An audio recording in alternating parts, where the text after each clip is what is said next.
in, offered him their full mid-level exception.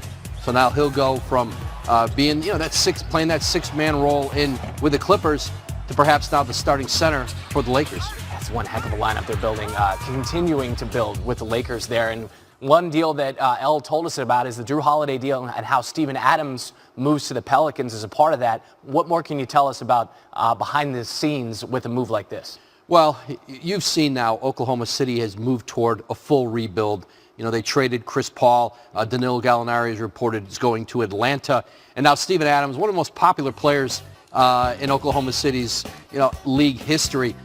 He'll go now with a year left on his contract.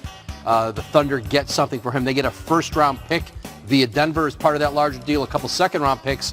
And Steven Adams will anchor that back line for Stan Van Gundy in New Orleans with a lot of young players, few better influences, locker room, and a player who can still play at a very high level. Talk about building a culture. He's a guy who can do that there for Stan Van Gundy. That's Adrian Wojnarowski with the very latest. He'll be with us all morning on NBA Free Agency. And Stephen A. Smith joining us now. We'll get to the Knicks in a moment, but Philly last offseason, they were very busy with deals at the start of free agency. They gave big contracts to Al Horford, Tobias Harris, max deal to Ben Simmons. Daryl Morey and Doc Rivers now leading this team. Horford is gone in that big contract.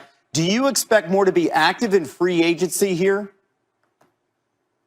Well, first of all, that's his MO, so of course I expect him to be active. Secondly, and more importantly, think about what he's doing here. You add Danny Green, you add Terrence Ferguson, you definitely add Seth Curry, who's a Curry. That means he can shoot, okay? So you're trying to surround your big man, Joel Embiid, with shooters, particularly in the event that you end up losing Ben Simmons because you're going after James Harden yourself. I don't know whether that'll happen or not, but I know if I'm the Philadelphia 76ers, I certainly do not want to let James Harden go to Brooklyn. Remember, Daryl Morey was mired in the Western Conference for years, teasing about the potential championship squad that he had, but he kept running into a trifecta that he simply couldn't match up against in the Golden State Warriors with the greatest shooting backcourt in the history of basketball in Klay Thompson and Steph Curry, along with Kevin Durant. Now Kevin Durant is in Brooklyn. He's got Kyrie, and he could potentially get Harden. If you're Daryl Morey, you want to make sure you get Harden to pair him with Embiid. You might want to hold on to Ben Simmons, but I doubt Tillman Fertitta and the Rockets will let you. You'll have to give up multiple pieces, picks, and things of that nature.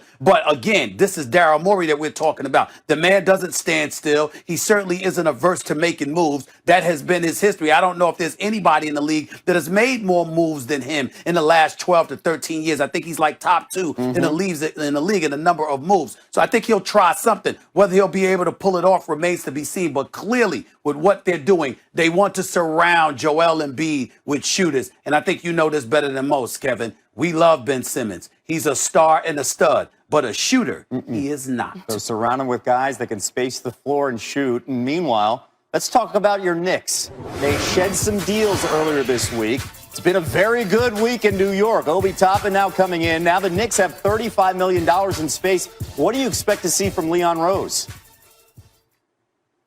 Well, I think they're going to go after one or two people. They're certainly going to go after Gordon Hayward. They think he fills all the boxes and he's an ideal fit for them. I'm not sure that's true, particularly since they drafted Obi Toppin and he's box office attraction and he can pretty much play that position, even though Gordon Hayward could play the 2 or the 3 as far as I'm concerned, at least on the offensive side of the floor. But I like Fred VanVleet, and I think that even though you're hearing that he'll probably re-sign and stay in Toronto with the Raptors, even though they'll be playing in Tampa at the beginning of the season, I would love to see the New York Knicks get a point guard, somebody who's a threat to score the ball, who's poised, doesn't fold under pressure, can put up points from the perimeter, and has a championship pedigree. That's Fred VanVleet, not Frank Ntilikina, which is a primary reason why Phil Jackson is no longer an executive in the National Basketball Association, because that was his draft pick. And by the way, he passed up on Donovan Mitchell in order to get that dude. Don't get me started. In the end, what it comes down to is I think you need guard play. I think you need elevated guard play. I know the Knicks like Gordon Hayward.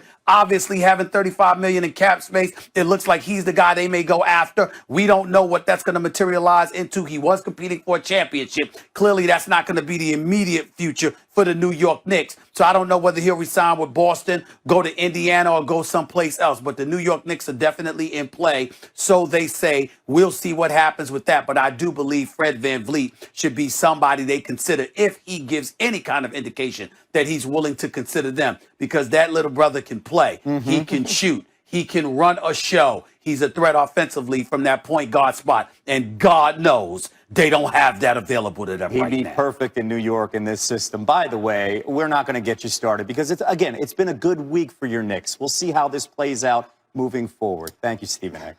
Greek Freak, once again, Giannis has some attractive options available. Again, he can sign a 5-year Supermax deal this offseason or next at over $45 million per season. Should he take a Supermax from another team next offseason, it would be just a 4-year deal at about $36 million per year, and that is significantly less. We're joined now live on SportsCenter by Stephen A. Smith. And Stephen A., you know how much Giannis could get from Milwaukee, $228 million over 5 years. So in your opinion, what should he do? Should he sign that Supermax with the Bucks or not?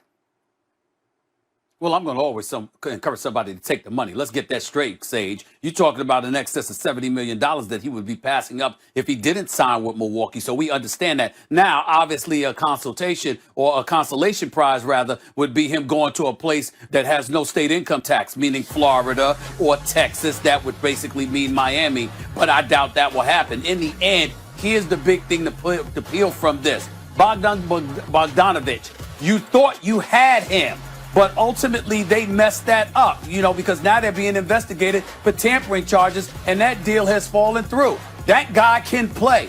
He is going to be somebody that adds something to the equation. Now, if he goes to Atlanta, you have nothing to worry about. But let's say, for example, somehow, some way, the Lakers are able to get their hands on him. Maybe in a sign and trade, something along those lines involving Kyle Kuzma. Then you've buffered the Lakers roster, and you've basically eliminated any chance of Milwaukee winning a championship. I'm certainly not saying that will happen, but those are the kind of things that have been discussed over the last couple of hours. In the grand scheme of things, Milwaukee is good. They're one of the elite teams in the Eastern Conference, but do we look at them and pencil them in as champions eventually? No, we do not. And that is the kind of thing you wanted to make sure you put yourself in position to be so you can ensure re-signing Giannis. Now that that's not the case, I don't know what to make of it because Giannis isn't talking to anybody. We presume that he will ultimately sign with Milwaukee, but we simply don't know. Again, the addition of Drew Holiday, a good one, but is that enough for Giannis to make his decision to stay? So we'll see what he does as he stays quiet right now. Meantime, another star who recently made a big decision is James Harden, and he turned down that 2-year, $103 million extension from the Rockets. Woj reporting that his sole focus remains on the Brooklyn Nets. As for the Nets, their GM Sean Marks, he was asked earlier today about whether or not he would mortgage the team's future for a star player. Stephen A., here's his answer.